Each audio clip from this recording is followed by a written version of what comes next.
with weak constitutions to leave the theater for this performance. Lights? Thank you.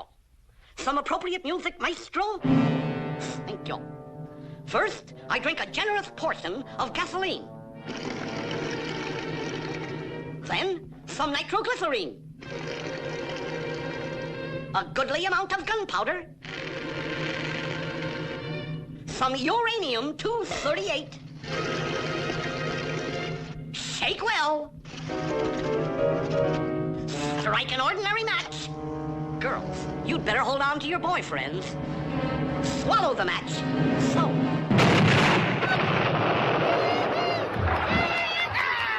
Boy, he blowed up good. Blowed up real good.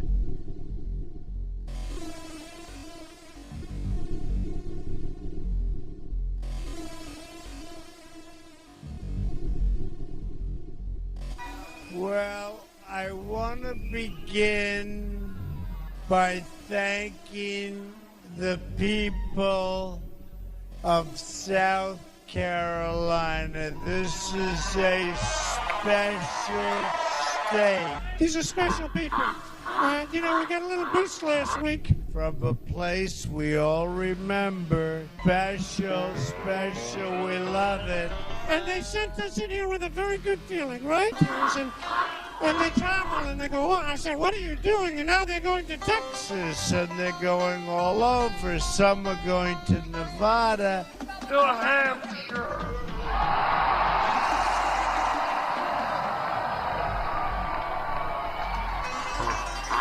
Shortly after the polls closed, Secretary Clinton called and was very gracious in her congratulations. And to all the people who supported Senator Sanders, I believe there is much more that unites us than divides us.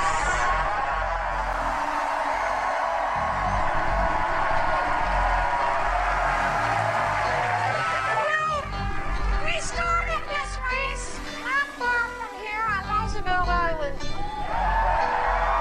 Pledging to build on the progressive tradition that's done so much for America, from Franklin Roosevelt to Barack Obama. And tonight, little less than a year later, the race for the Democratic nomination is in the home stretch, and victory is in sight.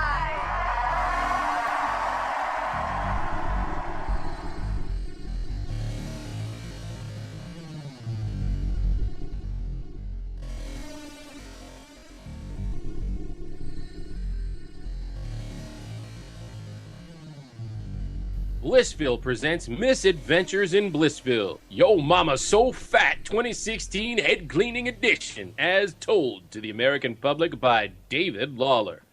Unapologetically socially conscious. Give us Black Dick and we fear nothing. But why do they call him Black Dick? It gets up and kills. The people it kills get up and kill.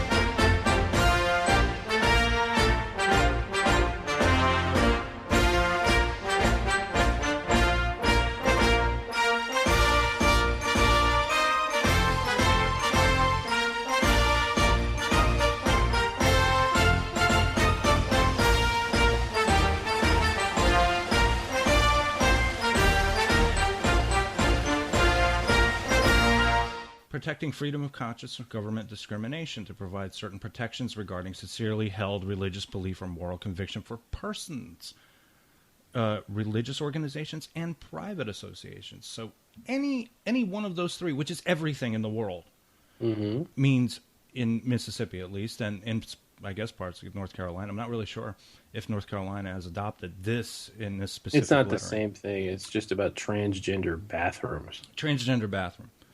Yeah. That for me, I believe that we should have 3 bathrooms, male, female, and question mark. And the people who are going to be weird about it can use the question mark. If that's what we have to do, then that's what. If that's what you have to do to shut these fucking people up, then I'm fine with that. I mean, but the thing seriously, is, yes, I agree with you that it's expensive and it's ridiculous. But in my opinion, everyone should shut the fuck up. I think people, it's like, I feel that they're angry and they're frightened, and for me, it's only about 3 things. It's about don't hurt, don't kill, don't steal, and that's it. That's all it should have to be. It should not have to be about extra bathrooms. It shouldn't be about other things. But the issue is, just to give you a little taste of what I'm thinking here, is that I said, I wrote a note to you, and I said there is a way to make a law.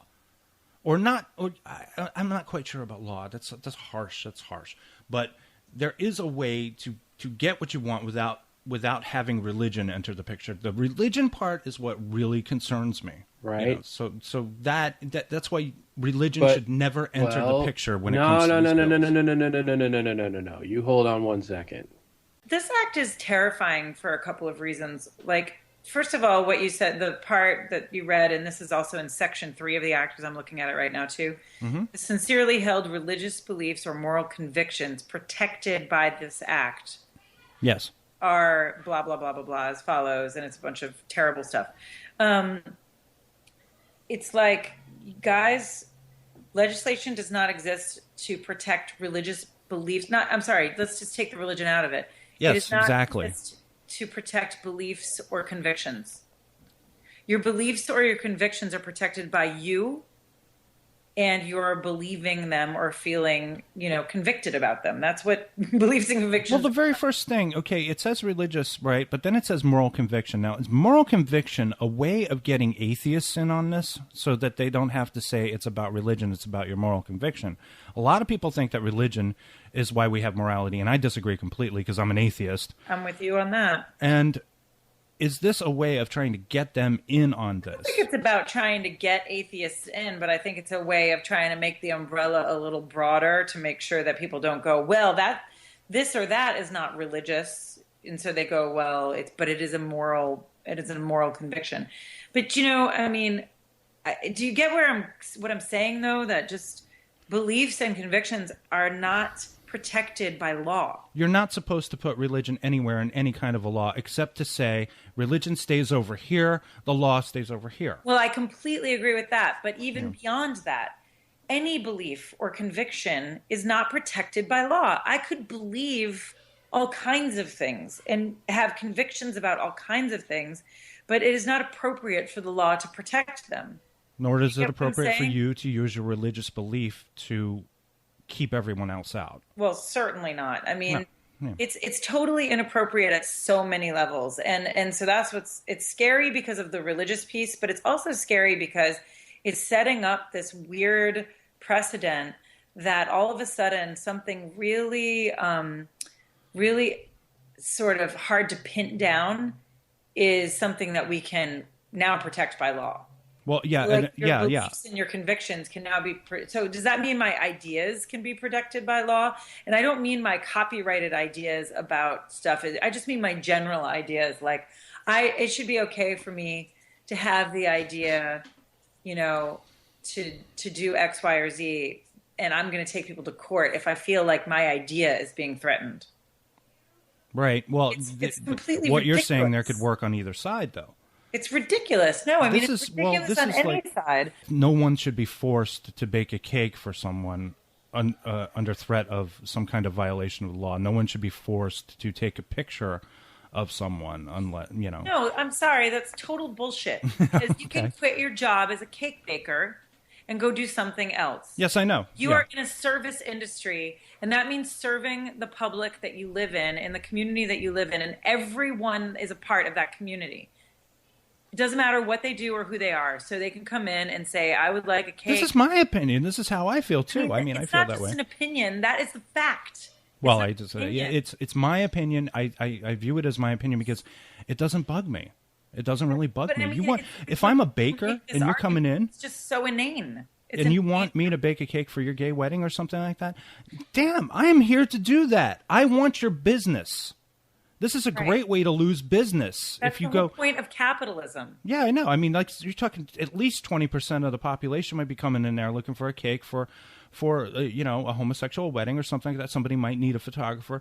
Why are you going to do that? It is so hard to run a business in this country, and now you're going to impose this, Gay people getting married are spending a lot of money. So you're an idiot if you're not going to bake that cake. But it's not just that. It's also and not to do it on principle. It's idiotic. It's idiotic. It's also, though, the Target pharmacy employee many years ago that refused to fill a Plan B prescription because it was against her religion. Yeah, I remember that. I read about that. I'm sorry. Yeah. You don't get to be a pharmacist because you don't get to draw those kinds of conclusions. You can have all kinds of opinions. You can go home and talk trash about that lady whose B prescription you filled. But if you have a moral problem with filling that prescription, then you shouldn't be in this line of work. And it is yes. Like the county clerk. I don't want to be too hard on Kim Davis. Everyone's been hard on her and everything, but yeah, it's her job. It's your job, Kim Davis. I'm sorry, I don't have any problem being hard on Kim Davis. That's all right. I'll let you be hard. I'll be soft. I think it's absurd. I think it's absurd that anyone would even entertain the idea that she has a point. She doesn't. She doesn't have a point because this is not about opinion. Yeah. This is about very clearly delineated lines of professionalism that people just seem to want to pretend are not there. I'm sorry I got your blood up like that, Eve. No, it's fine. Well, I just sort of see it that way because I'm in no. I wouldn't want to be in that position. Number one, and number two, I just don't think it's. It doesn't bug me. It doesn't bug me. Homosexual people with, how we used to refer to it as alternative lifestyles and all that stuff. It doesn't bug me. Why would it bug you? Because how does it threaten you? It doesn't. It doesn't threaten me. You thought it was icky and weird and gross, and you didn't like it, and you didn't want to think about it, and it made your skin crawl. It doesn't really threaten you. Doesn't really do that for me. But even if it did, it wouldn't. It's not threatening to your lifestyle, to your choices, to your family. No, it's not. And that I think is where some of this hostility comes from. I'm not going to say, I know it's a real liberal party line for people who. There's a lot of people like to say, oh, the reason you don't like homosexuals is because you secretly fear you're a homosexual, and you don't want to be that or something because you hate that because you grew up listening to your parents who hated it too. And as we know, you hate because of your family. Your family tells you this is who we hate, and this is why, or for some reason or another. Refute. When it comes down to it, though, atheists are persecuting the religious, and that shouldn't be allowed either. I ain't persecuting nobody. I'm an atheist. You are not, but enforcing a secular rule of everything down everyone's throat when they don't want it, and forcing them to do stuff that they otherwise don't want to do is not respecting that is forcing your religion of no religion on them. We're forcing Jesus Christ down people's throat. No, we're not, though. How are we doing that? Because talk to any Jew, and they'll tell you, Jewish people don't believe in Jesus Christ. Arabs don't believe in Jesus Christ. Well, they sort of. Oh, how are we forcing anything down their throat? Because because this is Mississippi, and Mississippi is God country. No. That's gobbledygook. That's not an answer. How is it being forced down their throat? To give me an example. Because you're gay. You walk into my bakery, you want a wedding cake. I say, I disagree with your lifestyle because according to my Bible, you're Jesus Christ and all that stuff. And I will say that because I'm from Mississippi. They will not say, hey, we got the right to refuse service. Look at the sign. Take a walk, pal. Instead, they're bringing Jesus into it. They're bringing the one true God. So because you have a bug up your ass about religious people, it would be fine for them to simply say, I'm not going to serve you, but because they say it's because of their religious beliefs, that the gay person's lack of religious beliefs has to be crammed down the throat of the baker. That's not necessarily true either. Gay people believe in God. Gay people go to church. They believe in Jesus Christ. They believe in all those things. That the gay people have to have a wedding cake from this baker and force this baker to bake this wedding cake is more important than the baker who doesn't want to bake it. But it would be fine if he didn't say it was because of his religious beliefs. That's you being a bigot, dude. No, I would say leave religion out of the equation. We can't do that, obviously, because these people do. I mean, you should hear the things they say. Well, you do. You probably have. And the other way around, too, on the other side of the argument. But the problem here is that it is what you're doing when you do things like this is you're cutting out a good portion of your paying public. You're screwing your business. And but that's their business. We know how damned hard. You know this too. You own your own business. You know how damn hard it is to have a business in this country. Yes, it is. But yes. Look, I told you before. Like I saw all of this stuff coming years ago, and if I had owned a business that catered to weddings, I would have sold it years ago. Because there is no way in hell. Rather than do yes, business? There is no fucking way that I'm going to let those bastards fucking force me to do stuff. No fucking way. But now this law forces another group of bastards not to get anything either. It doesn't force anybody to do anything. It's telling you as a business owner it's perfectly fine to not do business with someone based on religious ideology or whatever the moral conviction definition is. This is why it's too wide of a definition. Wrong? I don't understand why that's so wrong. Well, you got two ideologies here. One is the baker refuses to bake the cake, take your business elsewhere. It's a pain in the ass and might hurt your feelings. Why is that? Yeah. Right? Take your business I don't like to hurt feelings anyway. The second ideology is if you're the baker, why should you have to bake a cake for people whose lifestyle choices you don't agree with or something like that? You shouldn't have to bake that cake, but as a business owner, you have the right to refuse service. It says it right above the cash register. That's what they're saying, is that you have the right to refuse the service. But the thing is, it's also legitimate, but that right to refuse business is usually reserved for, assholes who walk in without shoes and shirts looking for cigarettes. Yeah, but you understand that people are being sued, fined by the government, thrown in jail because they're refusing the service, and that's what the bills are about? Yeah. I understand that, and I disagree with that too. I don't think this is one of those issues where I don't think the government should get involved in any way, and I have a feeling that the Supreme Court would probably shoot it down too. The first time this comes into practice, fuck knows. The first time this comes into practice, you know that it's going to go to the Supreme Court. It's going to become a big problem. Yeah, it'll probably get overturned by our gay supremacist Supreme Court.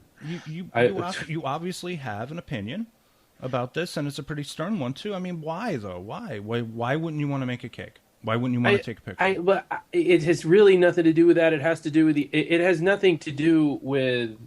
It really has more to do with the activists in that industry. So the gay activists come around. I agree with you. They try and do the most vile and disgusting things to people that they perceive as Christians in order to just get a rise out of them, and then they sue them if they don't go along with everything that they're. I knew that was coming because these people, they don't want equality, they don't want fairness, they don't want a cake, they want you to submit to them. All right, and I'm not going to do that ever. What you're talking about though is the political agenda. Yes, you're talking and that's the problem. You're not talking about the individual. No. You're not talking about the person down at the end of the line of this who becomes a victim on either side. No, you're right. I'm not. I'm really not. So you're only talking about the groups. I mean, of course, the groups are obnoxious in this country. The ones who show like the Muslim groups, they get and this is something, like I said before, this is something that the Muslims are going to take advantage of. I know it is. That's what worries me about it. That's why I say religious belief or moral conviction.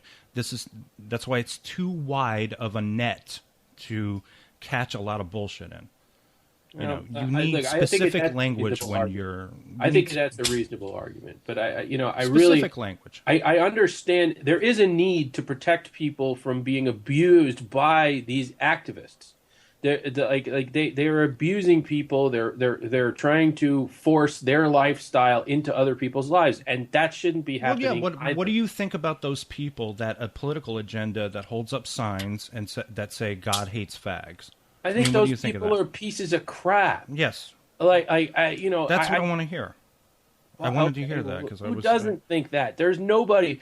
I think that those people are mostly a phony organization set up to discredit other Christians who have nothing to do with any of that kind of belief. Those people are radical lunatics, and they're all fucking left wingers too. Well, I don't know about that.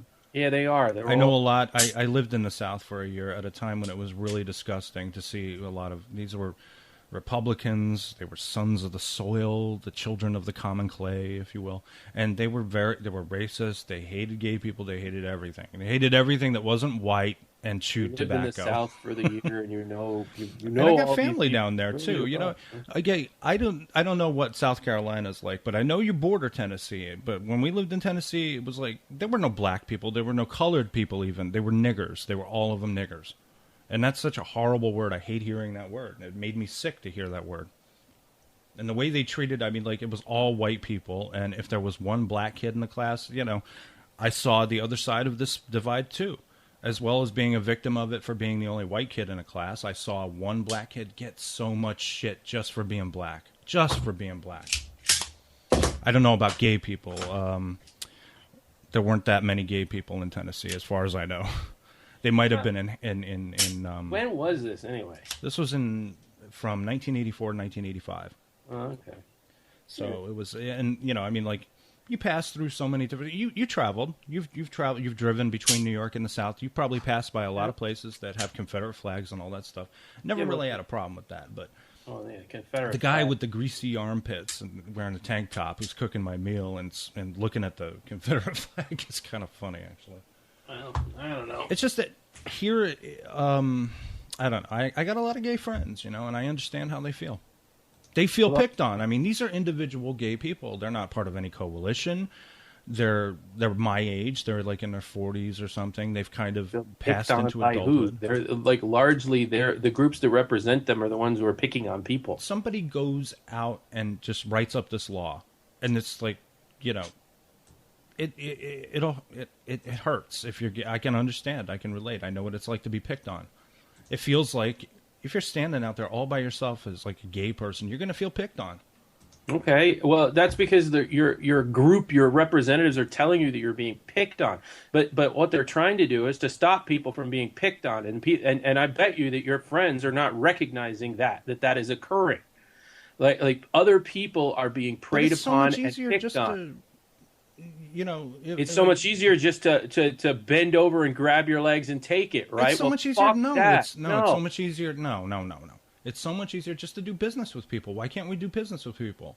Why do we have to be forced to do business with people? Should Jewish bakers be forced to cater neo-Nazi groups? I know your examples. Should they? Just my opinion, but I would think that, you know, you want to keep your business going. But okay, the real question is here: would neo-Nazis go to a Jewish baker and say, "Excuse me, could you make us a cake with a swastika on it"? I mean, I don't really see that happening. Yeah, you know, that's prior to this particular debate. That was something that would have taken care of itself on its own. But this is a group of people who want to go in everybody's face and force them to do stuff. The neo-Nazi group has no interest in doing business with a Jewish baker at all. They wouldn't. And vice versa, so it works itself out just fine. The gay people... But gay people, okay, the problem with gay people is they're not that easy to identify. What if you say you want to go in there for a wedding cake? Do you think they're going to be like, we're having a gay wedding and we want a cake? Then order it and shut up, but that's not what's going on. That's not what's going on. We demand that you make a gay cake. They're making bakers bake cakes that are advocating for political views, and they're saying no, I don't want to do that, and they're getting sued. But being gay is not. I wouldn't consider that a political view, though. I didn't say it was. You know, there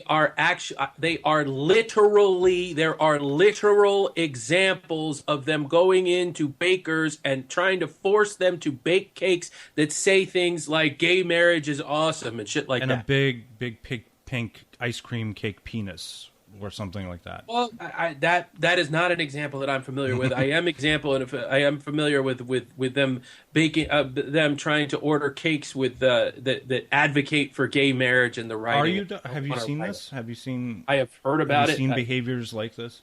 There are a number of documented cases in Oregon, in New York,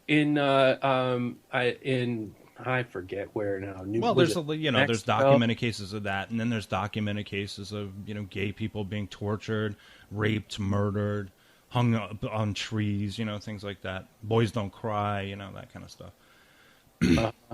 I wanted to get your perspective because mostly the people I've been speaking to have been like white heterosexual males. As we know, you're a black homosexual female. And I wanted to get that sassy black attitude that I know only you can provide. The sassy black friend. Sassy black friend. The one who says, "Oh, I know you didn't just say that," and goes every 5 seconds. Like the one dude in Not Another Teen Movie. Yeah. I talked about this with a coworker a couple of weeks ago, and she pretty much does support the bill, but the way I see it is. You're in a public business, yes. So you have to. I mean, if you're serving the public, you should be serving all the public, right? And she's in a interracial relationship. So I said, some religious folk don't approve of interracial marriage, right? Yeah. And she's like, well, yeah, I can understand that. Well, okay, it's good that you can understand it. So you should talk to your boyfriend about, being discriminated against. But my thing is, I think that there should be some atheist bakers opening shop in Mississippi, and I'm 100% serious about this. Mm-hmm. Atheist bakers, don't advertise your atheist. Just be nice and quiet about it. Just exist. Just be there to be a baker.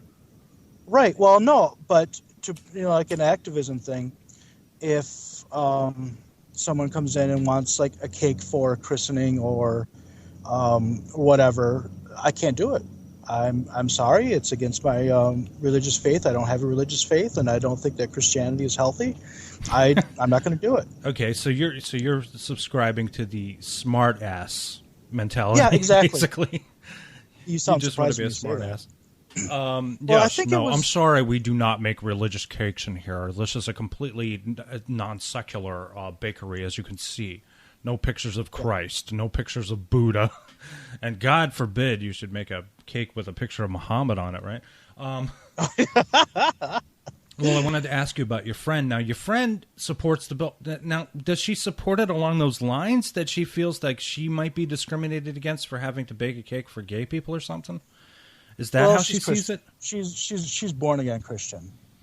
Born again, meaning you were dead and then you're born again as a Christian should be kind of a newer Christian philosophy, a modern Christian philosophy, which says that Jesus would never go, doing horrible things to gay people simply because they're gay. Right. Well, Christ never said anything in the Bible against homosexuality. He didn't. And he told you to leave your family to follow him. He told you to treat your slaves well, but no, he never did mention homosexuality. Well, but you wouldn't believe how many people. I mean, I think it's even in Religulous, the documentary. The Bill Maher documentary, yes. Yeah, and about Jesus never said anything against homosexuality. Oh, yes, he did. Okay, where? Where's the Bible verse? Well, I don't have my Bible in front of me. Well, I don't have it here. If you're a Bible scholar, he said something in Leviticus. No, he didn't. That was the Old Testament. Oh, okay. And Leviticus actually wasn't a person, so there's that too. Yeah. No, I don't know who the hell said that in Leviticus. Whoever wrote it, I guess. But I think it was. Don't quote me on this, and Dan Savage, if you're listening, forgive me. But we got Dan on line one here. Oh, cool. I think for some reason, I remember him saying something like, if you're in an open relationship and you're in a bakery, I'm sorry, I can't do a wedding cake for a monogamous relationship because I don't think it's right. Okay. You know, if you want to do that slippery slope thing, you know, we can turn it right around on their asses. Well, that sounds a little bit like something Dan Savage would say, definitely. But Well, because exactly. he also subscribes to the smart-ass mentality. One thing I did want to say was Hamlet's soliloquy about what a piece of work is man. Yeah. Right? A lot of people look at that soliloquy as being an honor of man, but it was really Hamlet was talking about how man thinks he's so great, but he isn't, because in the end he's just dust. Yeah, he's just saying he's saying two things. He's saying how incredible and complex and dynamic the man is and what a product of the world man is. But then he's also saying at the same time that everything dies and everything decays and that it doesn't matter. And so to him, it's sort of... It doesn't matter, yeah. It just doesn't matter. It just doesn't matter. It's like in Fight Club. It just doesn't matter. Oh, no, that wasn't Fight Club. That was Meatballs. Meatballs. It just doesn't matter. Nobody in the history of time has ever confused Meatballs and Fight Club. Never. Except me right now. The ill-informed will tell you this is a Christian nation. This is not a Christian nation. This is a nation of many beliefs. It's a nation of many different people. And people who chose to live here, start families here, escape persecution. This is like the Garden of Eden of all cultures. So, yeah, that's a general assumption that you hear a lot, that this is a Christian nation, and I really beg to differ. Yeah. I mean, the American Indians sure as hell didn't think it was Christian. a Christian. That's right. You know, but there are serpents, and I sincerely doubt homosexuals and transgender types are serpents. I mean, our serpents sleep between the legs of the political elite. I wrote that. Those who fan the flames of hatred. Excellent. So they can buy votes and keep their jobs. So the actual issue is ultimately none of our business, because the assumption is that you can spot a homosexual like that. I snap my fingers. Which is just so profoundly insulting. What are you going to do? Are you gay? No? Oh, okay. Yeah. Are you gay? Oh, you leave. Yeah, it must be really hard for the bigots now, because they can't tell the difference the way that you could in the 60s. Yeah, I know.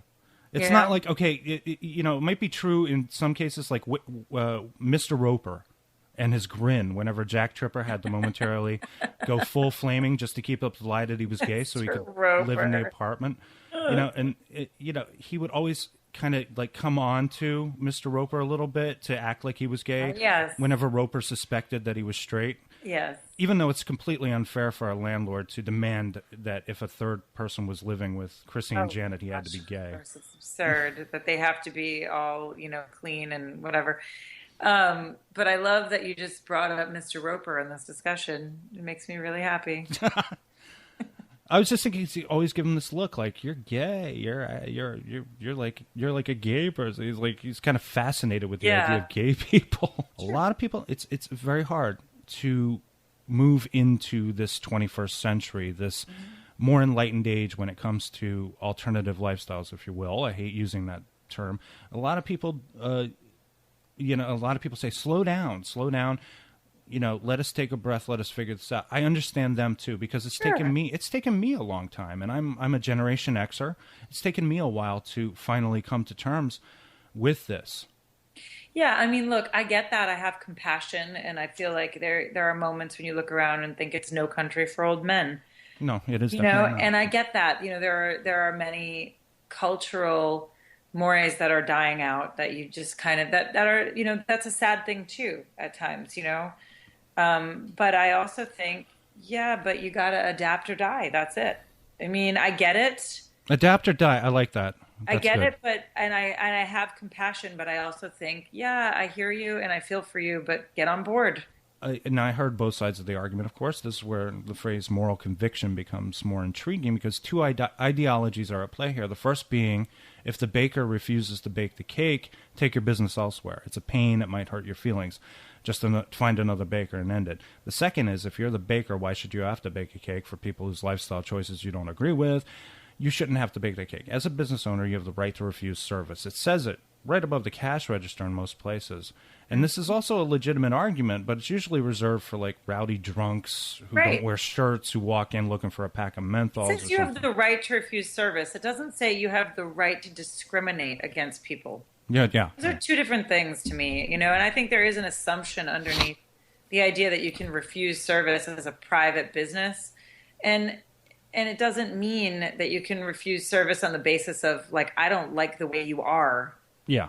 Exactly. It's designed to give you the opportunity to decline when someone is being abusive to you as a business owner. Well, do you remember the old saying, the customer's always right? Yeah. Where did that go? Well, the saying have to be amended now to read, the customer's always right unless they're gay or transgender. Right. I mean, how does this affect you? Completely seriously, how does this affect you on a personal level? Well, as a directly personal level, we don't have that here in Michigan yet. I'll refresh your memory. You were pissed off when you first read about this. This is what you told me. Oh yeah. So yeah. Build on that. I'm just tell me.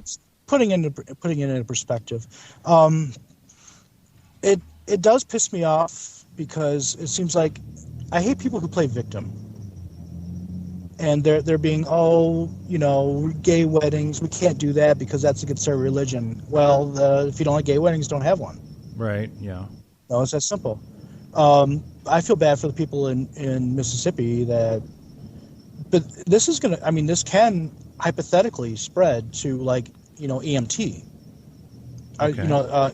Like calling 911 for an ambulance, and if it's someone that is known to be gay in the area, well, I can't save his life, I'm sorry. Because he's gay and I'm Christian, so Christ said, let the gays die, so voila. You just brought up something, and this is the first time I'm going to mention it, and I've spoken to 2 other people about this. 3 if you count my wife, who she might chime in on this later, but you brought up EMTs, and I'm thinking about the fact that there are exclusive ambulances in this country relegated to a certain kind of people, and I'm talking about Jewish people. Jewish people have their own ambulances. They have their own ambulance services because everything they do is like kosher. It's all strictly defined by the religion itself. And this is what caused an enormous riot back in Brooklyn back in the 90s, where a Jewish ambulance arrived. 2 kids were wounded. One was black, the other was Jewish. They took the Jewish kid and just left the black kid there. And that started a riot.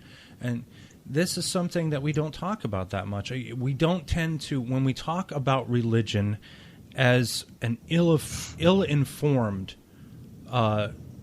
sanctioned by the government practice, we neglect to mention Jewish people because they have the same kinds of beliefs, the same kinds of draconian laws, including regarding their women and regarding homosexuals, as you might say the Muslims. But since the Jewish people have been here for so long, they're more indoctrinated into the American culture, but they do practice these separatist beliefs.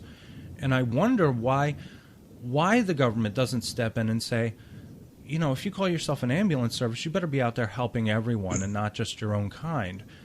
So, if you call yourself a baker, you better be out there baking cakes for everybody. And that's how it should be in this country. But I think EMT is more important. Absolutely, they're saving lives. Yeah. Well, I think atheism has gone up considerably, even in the last decade. It has, but atheists... isn't it 18 to 20%? It is. But the thing about it is, I'm an atheist too. I don't care what. There's a lot of groups out there that are very pretentious and very, you're religious and all that. I'm just going to make fun of you and your invisible God over here. But most of us, we keep to ourselves. We are not loud. And it seems like Christians get loud. Muslims, we know damn well, get loud. We know a lot of people get loud in this country, but atheists tend to keep to themselves for the most part. We go along with things. If I know that the baker down the street is Catholic, I don't care. That doesn't bug me. I'll buy a cake. Yeah. Pretty sure the people who made my wedding cake were Catholic, but they made a damn good cake. That's all I cared about. It was like a strawberry shortcake. So, like I told the friend, I don't really give a rat's ass what anyone's religion is, as long as they treat me with equal respect and see me as a legal equal, because marriage is a legal agreement. You can get married at by Elvis in Las Vegas and be a secular wedding. Absolutely. There's it's a legal thing. It's not religious. Right. There's no law saying that you cannot get married by the justice of the peace down in the courthouse. Right. So I look upon a lot of this as being like angry children. It's like a bunch of angry children. A child is a person who's angry about things he or she is powerless to stop and angry in the face of futility.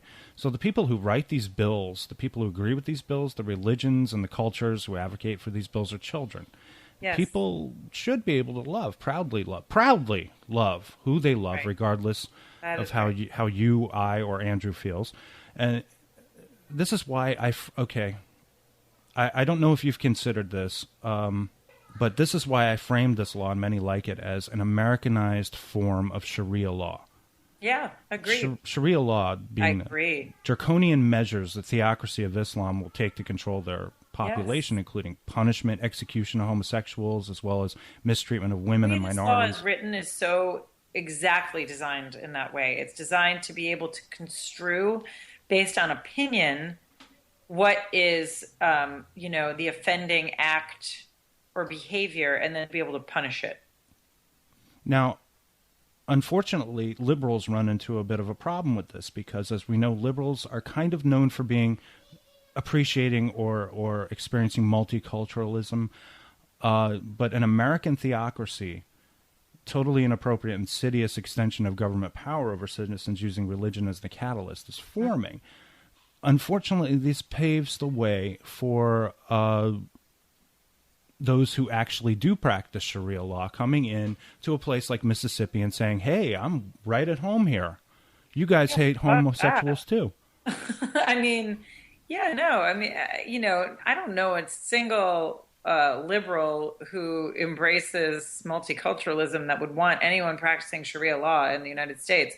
I mean, that's not the same thing at all, to preserve your cultural heritage and then to continue to discriminate against people. But as we know, laws tend to get worse. They get worse and worse over time. They become more constrictive. They become draconian. That's what I was going to say about this law earlier when I was saying there are a few things that are really scary about it. One of the things that's scary is that in general with laws, especially laws like this, they're built and then people pass them and it all happens. And nobody is thinking about, well, and some of them actually are thinking about this, the context that it is setting and the precedent and how that's going to be used or misused down the line. And how once a law is written, it's very difficult to subvert it or to change it or to undo it or to get it stricken from the record, essentially. And so it really is a dangerous and insidious way of altering the fabric of tolerance. But I do take issue with mosques in this country that refuse to adapt to us, to our country. There are mosques. How so do they do that? Baltimore, a mosque in Baltimore that Obama gave a speech at, has a separate area for females. And this one woman was complaining about it because this is like a woman, I don't have her name handy, she's a Muslim feminist, basically. And she objected to the idea of having to worship and to be separated from all the men in this mosque. And I felt that was so wrong, and I felt it was wrong for Obama to be there. He should not have been there, or he should have welcomed both men and women into this one room so he could speak to them. These women had to stay in another room and couldn't even see him. They had to hear his voice. They weren't able to hear him or see him. I hear what you're saying with that. I mean, I think that it was something that could have been done differently by Obama in that situation to try to make a point about that or to maybe speak elsewhere.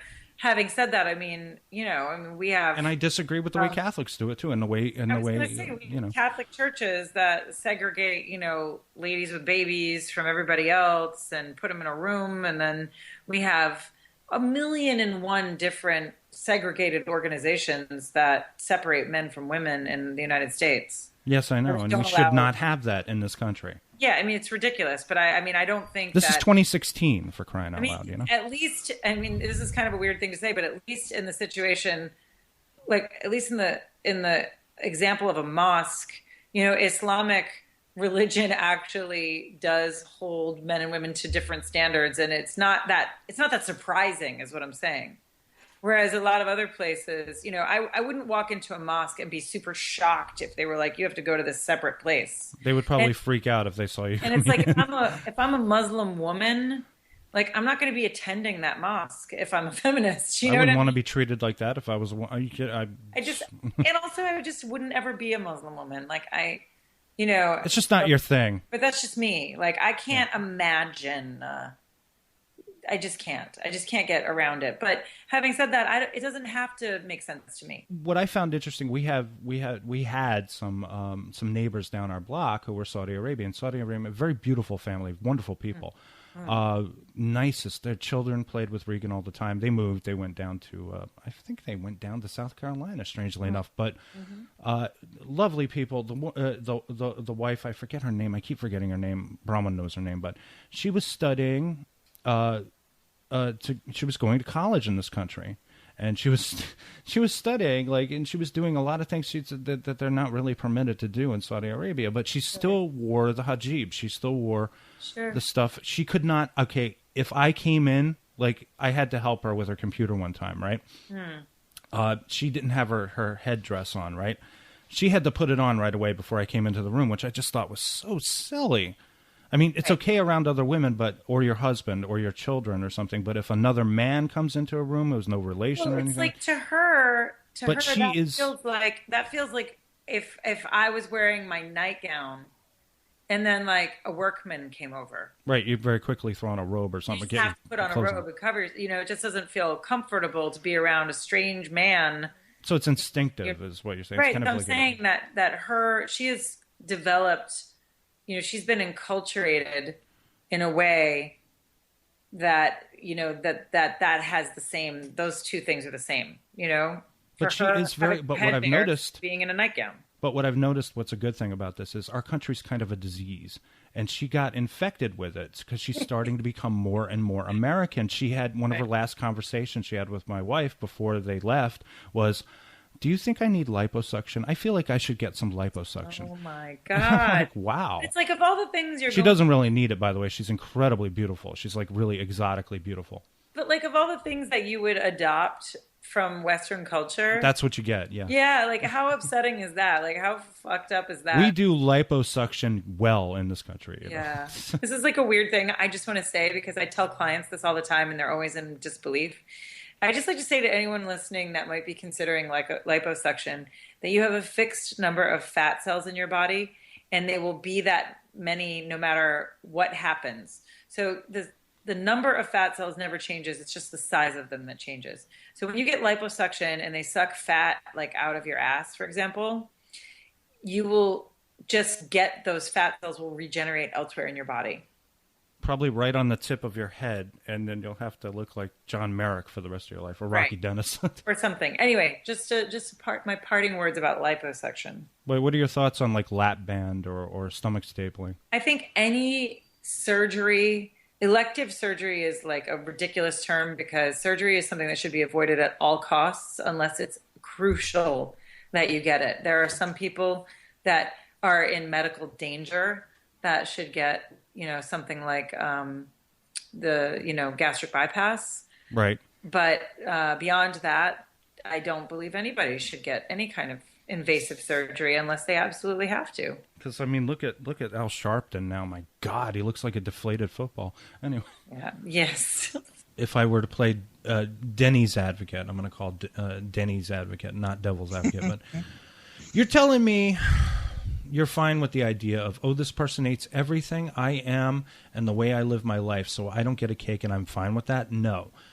That would piss me off. It's 2016 and we still got to stay on the down low about this bullshit. I would be like, get a life. You want to make these people's heads explode? Tell them you're a homosexual or a transgender or whatever, and then tell them you go to church, worship God, and accept Christ as the one true Savior. That will make their heads explode because they can't wrap their heads around it. Because they would think that homosexuals are people living in some kind of horrible sin or something like that. Well, they've got a new. Speaking of the transgender, they've got a new demon to beat up on, and that's the transgender community. Okay. It's Caitlyn Jenner, man. She can do. He can do what he wants, but he's still a man. And a man with an awesome set of tits and legs. Jesus Christ. What I did want to ask about communities per se. Do you think that these communities, if it's the homosexual community, the queer gender community, or the transgender community, do you think they cause more problems? Or is, I feel like people, like when you get to know people, you know them as individuals, and as a group, it can be very off-putting, and you can feel very defensive, and they can feel very defensive.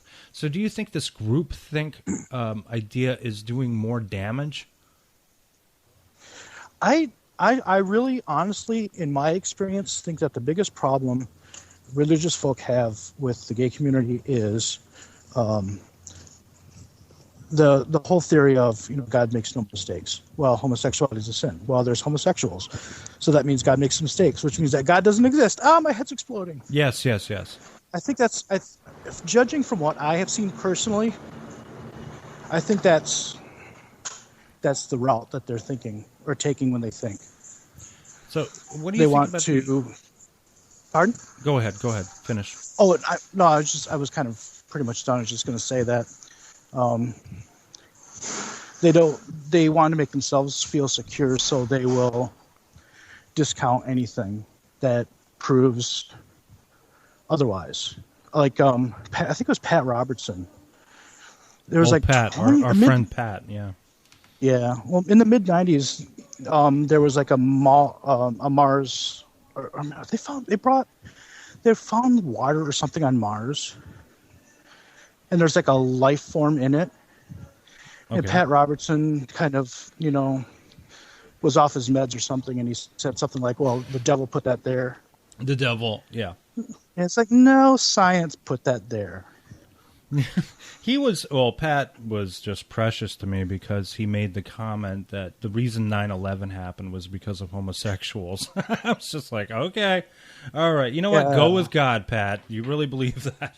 And whenever someone gay or lesbian dies, it's like, well, it's because they were gay. I'm like, he lived to be 83. Yeah. You would think that maybe God, in his infinite power, would get going. Right. Yeah, would have knocked him off in his teens. I understand the idea of bringing in you're tired, you're poor, you're huddled masses and all that, but then we start to lose a little bit about what makes this country so special and so wonderful, comparably with other nations, that soon America will kind of have its own form of Sharia, and it begins in the South. I mean, what do you think of that idea? I actually never really thought of it that way, but the way you're explaining it, I can kind of see it I can see what you're saying is making sense. The Americanized, Sharia law, which, yeah, I agree with you that this is kind of like, baby steps. Yeah, or could be seen as baby steps. It's because incremental. It's definitely indoctrinating either us or them to accept them as they come here. And I think when you come here, I have crazy ideas about when you come to this country. I think when you come to this country, you speak the language, you learn the language, you pay taxes, you do everything that we do, and you kind of this should really go for all religions that come here, like Catholicism and all that stuff, and Judaism and everything else.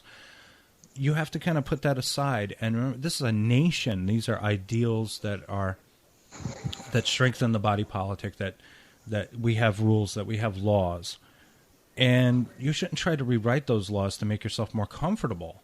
I mean, I really don't think that should be done. I don't know about that. Now, on the other side of the debate, I do have some concerns with regard to these new gender classifications. I'm reading about gender fluid, gender variant, gender queer, non-binary is the latest one. They spend a lot of time working out these classifications. And frankly, they're getting confusing to me, but what I have noted is that regardless of gender, we're still operating by strict and rigid rules of identification based on male and female roles.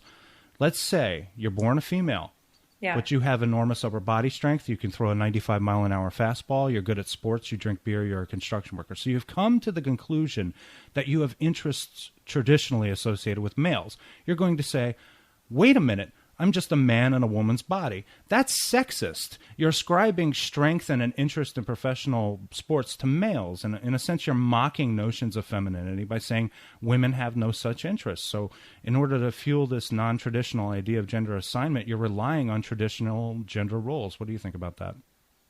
I think that's a really interesting perspective. And I think that's really quite thought-provoking, what you just said.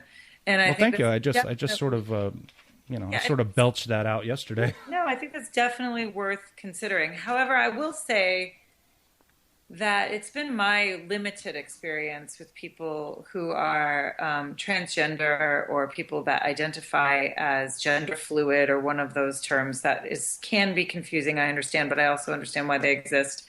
That the feeling is so much more beyond, it's beyond gender roles, though gender roles are the things that we use to communicate the feeling.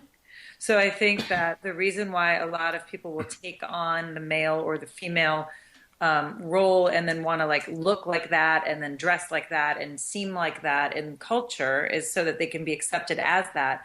But I think the feelings that actually bring them to make that choice are far less crude and definite and surface and are a little bit deeper, and it's I don't think it's as easy to just pinpoint as what you just said, though I completely understand why you said it, and I think it's really interesting to look at. I mean, we can't really rely on Bruce Jenner, Caitlyn Jenner to provide us with this, because he's not. I mean, I don't understand him really. I don't. Really, I mean, I'm going to call her she because I know that's what she would want. Well, he's still got a penis, you know? I mean, he's got a penis. So what? I mean, I've spent my entire adult life calling every drag queen I ever knew she. So we all had penises, and they were she's to me. So if you went the next step and started doing the hormone therapy and went out into the public eye and said, I am a woman, I'm going to go ahead and go with that for you. I'm going to go like, all right, the boss, you're a lady. I'm going to call him he. So he's still attracted to women.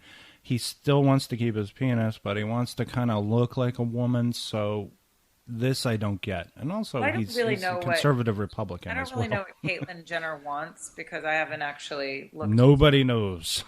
But I don't think she's a good role model or representative for what transgender is at all. I don't think that's good. But I think she's been an interesting catalyst for the conversation, and I think she's been really good in some ways for just, I use this term very loosely, normalizing the idea of transgender in the mainstream, which is something that some people, haven't even thought of ever in their lifetime. Right. Yes. So getting the conversation started. Yeah. So that. All right. Yeah, she's not a good role model because we're talking about a person that was already bizarre by normal, everyday, middle America standards, even before she was a she, because this was a man who had a great deal of facial surgery, a man who lived on a reality show, a man who was a world-class athlete, a man who was known in the public eye for a bazillion years, a man who was on an episode of Silver Spoons one time. Right. A man who was married into a family of media whores. I hate to use that word, but yeah, that was. We're talking. Well, okay, the money came from O.J. Simpson staying out of jail for murdering his wife and her friend. Right. So it's just like that's not a normal person.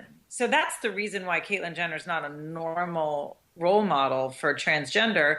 It's not because of anything to do with transgender. It's because it's to do with the fact that Bruce Jenner wasn't a good role model to be a human, to be like a regular person. You know what I'm saying? When I was a kid, I looked up to him because I thought he was fantastic. He was a runner. He was on the cover of Wheaties. I mean, I get it. He was a guy you looked up to. Totally. Well, look, and I have compassion for Caitlyn Jenner today. I don't think that she is a good role model. I don't think that she's a normal person, but I do have compassion for her plight. And it was really touching to me when I heard her talk about being Bruce Jenner and being this world-class athlete and feeling completely horrible all the time and never, ever, ever feeling like he could be honest or be himself and knowing something was deeply intrinsically wrong. And I felt that when I heard her talk about that was incredibly eloquent and believable, totally believable. And so, I mean, that is real. And I think worthy of a little just a little note, that's there. This is still a human being. Well, I was thinking, if I would think about like someone of such a caliber in sports whose life was destroyed because of the way she was, her sexual preference. I think of Billie Jean King. Yeah. She did not want to out herself as a lesbian, and then someone went and did it because they didn't like her. Isn't that? And it ruined her career. It ruined her sponsorships, her endorsements. It ruined everything. And sports is a vicious place, by the way. It really is, yeah. But what the fuck does that have to do with one thing or the other? Well, because if you have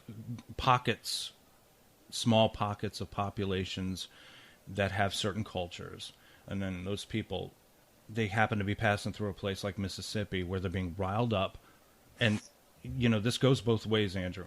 These people get riled up by their government as well, and when the government starts writing laws like this, you start to think, well, maybe my government's right because I'm an idiot, so I should be out there doing everything I can to make these people not feel welcome in my backyard. We don't want them here. And like I said, it probably goes both ways. A Southerner would not have much to relate to coming up to a place like New York or going out west to San Francisco. It's just that it works both ways. We got two sides of government power riling people up. We should be brought together. This really more now than ever because, as I said before, and I know it sounds dramatic and hyperbolic, but this is an Americanized form of a Sharia law. We're going to see it get even more. It's draconian. It almost seems like we need to come together and say, you know what, this government's bullshit. We're gonna show everyone how we want to be happy. This is what we want. Rather than someone riling you up and saying, the fags are out there to destroy your business or the rednecks are out there not to sell you any cakes. It should be, we should get away from this. You know what I'm going to do? I'm going to go to a baker for my wedding cake. And if I don't like the baker or the baker doesn't like me, I'm going to go to another fucking baker. Well, that'll be interesting. That's what you do. And honestly, in a world full of decent people, which there are some people who are not, but for the most part, I think probably most people who bake wedding cakes are pretty decent folks. I think that if you go in there and act like a decent human being and ask for a decent, fair, honest thing, you'll probably get it. This is Denny Spangler, and you've been listening to BlissVille episode number 81. The title of this episode was, By the Time I Get to Ypsilanti. The discussion will continue in the next episode, Corporate Whores and Prostitutes. Until then, please remember, there's some talk going around town that you really don't give a damn. They say you really put me down when I'm doing the best I can. Why you want to treat me so bad when you know I love you? Good night. And we roam, and we smile, because we know all the while we've been living it good, we've been living it hard, yeah, we've been living it. All those dreams float away, and all our cares go the same way. We've been biding our time, we cast off our lines and start living in.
we'll be living the dream.